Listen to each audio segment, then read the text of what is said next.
سنت کسے کہتے ہیں؟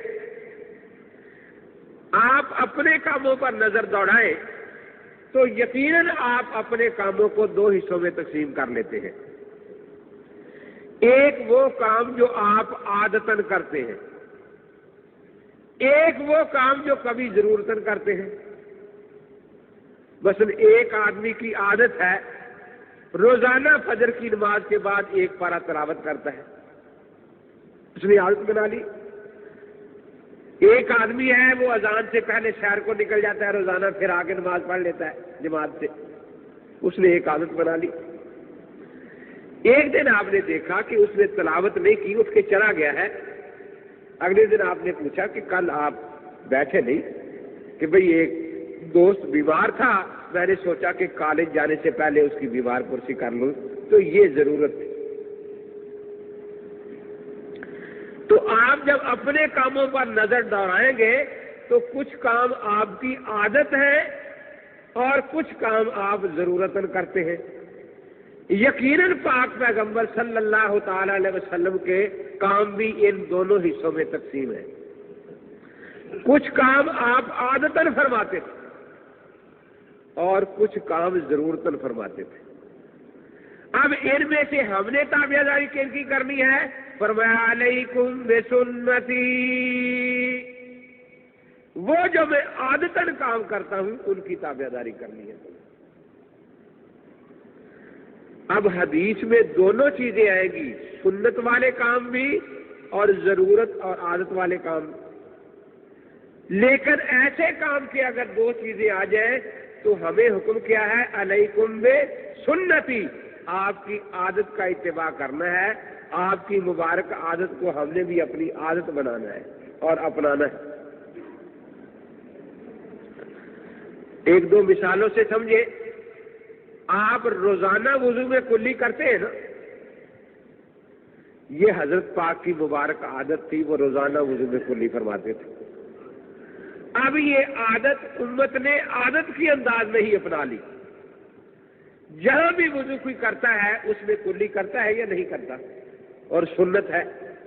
اگر ایک دن آپ کلی نہ کریں وضو میں تو آپ کا دل یقیناً جھنجھوڑے گا کہ آج ایک سنت کا ثواب ضائع ہو گیا ہے، جھنجھوڑے گا یا نہیں؟ لیکن جن حدیث کی کتابوں میں آپ کے اس مبارک عادت کا تذکرہ ہے کہ آپ وضو میں کلی فرماتے تھے، فقہاء نے اس کو سنتوں میں شمار کیا ہے۔ احادیث کی کتابوں میں ایسی بھی ملتی ہے کہ وضو کے بعد آپ نے بیوی سے بوس و کنار فرمایا۔ یہ عادت نہیں تھی، ضرورت تھی، کیونکہ پیغمبر پر مسئلہ سمجھانا بھی ایک ضرورت ہوتی ہے کہ بھی کہاں تک وضو ہے اور کہاں تک وضو ٹوٹ گیا۔ حضرت فاروق اعظم رضی اللہ تعالیٰ عنہ تشریف لائے، سیب ایک ہاتھ میں ہے، رمضان کا مہینہ ہے، روزہ رکھا ہوا ہے۔ آ کر عرض کیا کہ حضرت اگر روزے کی حالت میں بیوی سے بوس و کنار کر لیا جائے تو روزہ ٹوٹ جاتا ہے یا نہیں؟ حضرت یوں بھی فرما سکتے ہیں ٹوٹ جاتا ہے، یوں بھی کہ نہیں ٹوٹتا، لیکن دیکھا کہ صحابی مجتہد ہے، اس کو تو اجتہاد کا انداز سکھانا چاہیے۔ فرمایا ہاتھ میں کیا ہے؟ جی سیب ہے، کہ ذرا مجھے دو۔ سیب لے کر مبارک ہونٹوں پر یوں رکھ لیا۔ اب حضرت عمر سے پوچھا، عمر میرا جو روزہ ٹوٹ گیا ہے؟ کہ حضرت ہونٹوں پر رکھنے سے نہیں ٹوٹے گا، کھانے سے ٹوٹے گا۔ فرمایا پھر جو تو مسئلہ پوچھا ہے وہ سمجھ آ گیا؟ کہ حضرت بالکل سمجھ آ گیا۔ تو خیر میں عرض کر رہا تھا کہ وضو کے بعد بیوی سے بوس و کنار کی حدیث آتی ہے، لیکن آپ نے زندگی میں کتنے وضو کیے؟ تو جس طرح ہمیشہ ہر وضو میں کلی کرتے ہیں، کیا ہر وضو کے بعد بیوی سے بوس و کنار بھی کرتے ہیں؟ اور اگر نہیں کرتے تو دل جھنجھوڑتا ہے کہ آج سنت کا ثواب نہیں ملا۔ کیوں؟ آخر وہ بھی حضرت پاک کا عمل ہے، یہ بھی عمل ہے، فرق کیا ہے؟ وہ آپ کی عادت مبارکہ ہے، یہ صرف حدیث ہے۔ ہمیں حکم ہے آپ کی عادت مبارکہ کو اپنانے کا۔ اس لیے ہم وضو کریں گے، کلی کریں گے اور پھر بھاگیں گے کہ جماعت میں مل جائے۔ اور جو اہل سنت نہیں، اہل حدیث ہے، وہ وضو کر کے بھاگے گا بیوی کو تلاش کرنے کی، حدیث پر عمل ہو جائے۔ تو وہیں سے پتہ چل جائے گا کہ یہ آدمی اہل سنت ہے اور وہ آدمی اہل حدیث ہے۔ تو سنت ہے آپ کی عادت مبارک کو اپنانا۔ دیکھیے بخاری مسلم میں حدیث موجود ہے کہ حضرت جوتے پہن کر نماز پڑھتے تھے۔ جوتے اتار کر نماز پڑھنے کی حدیث بخاری مسلم میں بالکل نہیں ہے، یہ ابو داؤد شریف میں ہے۔ لیکن چونکہ یہ حضرت کی عادت مبارک تھی جوتے اتار کر نماز پڑھنا، امت نے اسی عادت کو اپنایا نا، اس لیے جوتے اتار کر نماز پڑھنا یہ آپ کی عادت مبارک اور سنت تھی۔ اب جو ہمارے سامنے حدیثیں دو آئی، ایک جوتا اتارنے والی اور ایک جوتا پہن کر نماز پڑھنے والی، تو غیر مقلد کہتا ہے کہ چونکہ جوتے والی جو حدیث ہے پہننے والی یہ بخاری مسلم میں ہے، اس لیے ہم تو جوتا پہن کر پڑھیں گے۔ لیکن اہل سنت کہتا ہے کہ حضرت نے فرمایا تھا علیکم بسنتی، میری عادت کو اپنانا، اور آپ کی عادت مبارک ہے جوتا اتار کر نماز پڑھنا۔ اب جو جوتا اتار کر نماز پڑھتا ہے وہ اہل سنت ہے، وہ، اور جو جوتے پہن کر نماز پڑھتا ہے وہ اہل حدیث ہے۔ لیکن ایک بات غور سے سنیں، وہ ہے اہل حدیث پکا، لیکن کیا وہ امام ابو حنیفہ کی فقہ کو مٹا رہا ہے؟ نہیں، اللہ کے نبی کی سنت کو مٹا رہا ہے۔ حدیث کے بہانے سے اللہ کے پاک پیغمبر کی سنت کو مٹا رہا ہے۔ حضرت نے فرمایا تھا میری سنت پر کو اپنانا، وہ کہتا ہے میں نے سنت کو نہیں اپنانا، حدیث کو اپنانا ہے۔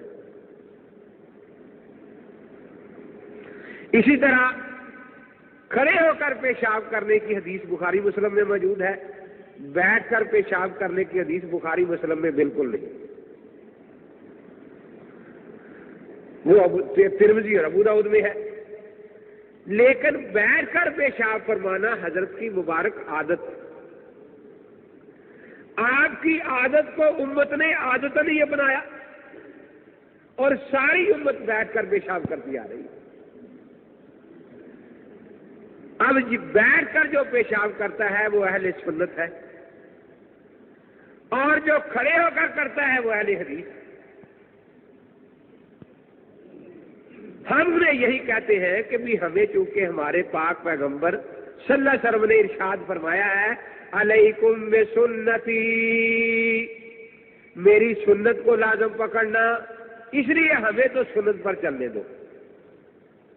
اگر آپ کو اللہ کے نبی کی سنت پسند نہیں ہے، آپ کا دل یہی چاہتا ہے کہ اہل حدیث ہی بننا ہے اور حدیث پر چلنا ہے، تو ہم آپ کی مدد کر سکتے ہیں اس بارے میں، لیکن ہمیں نہ سنت سے ہٹانا۔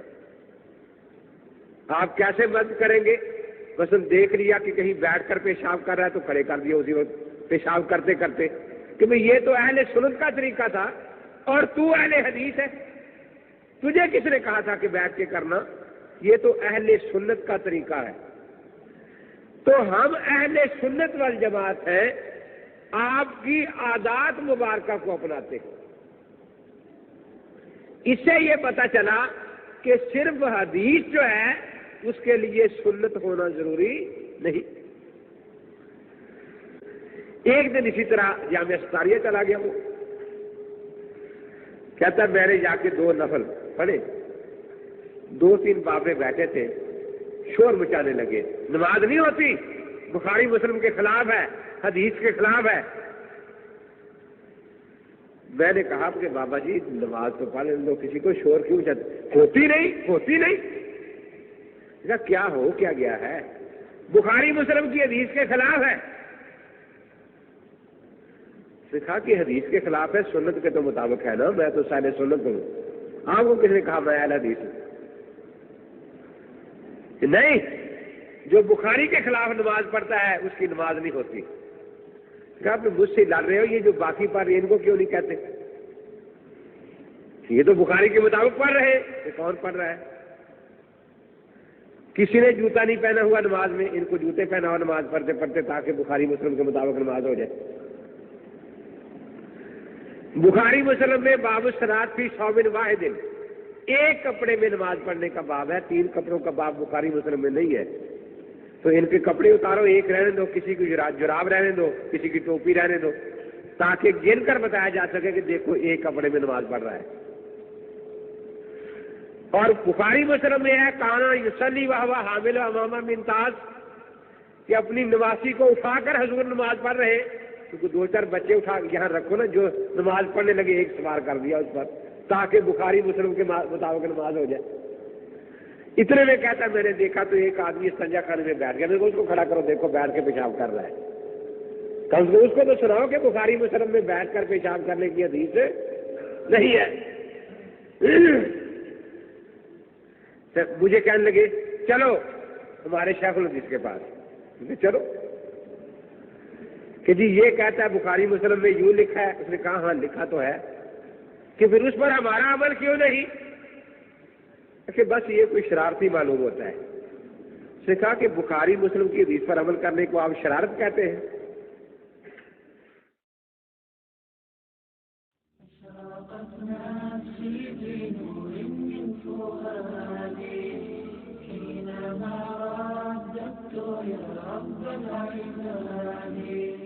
وانتشت روحي وصار الدمع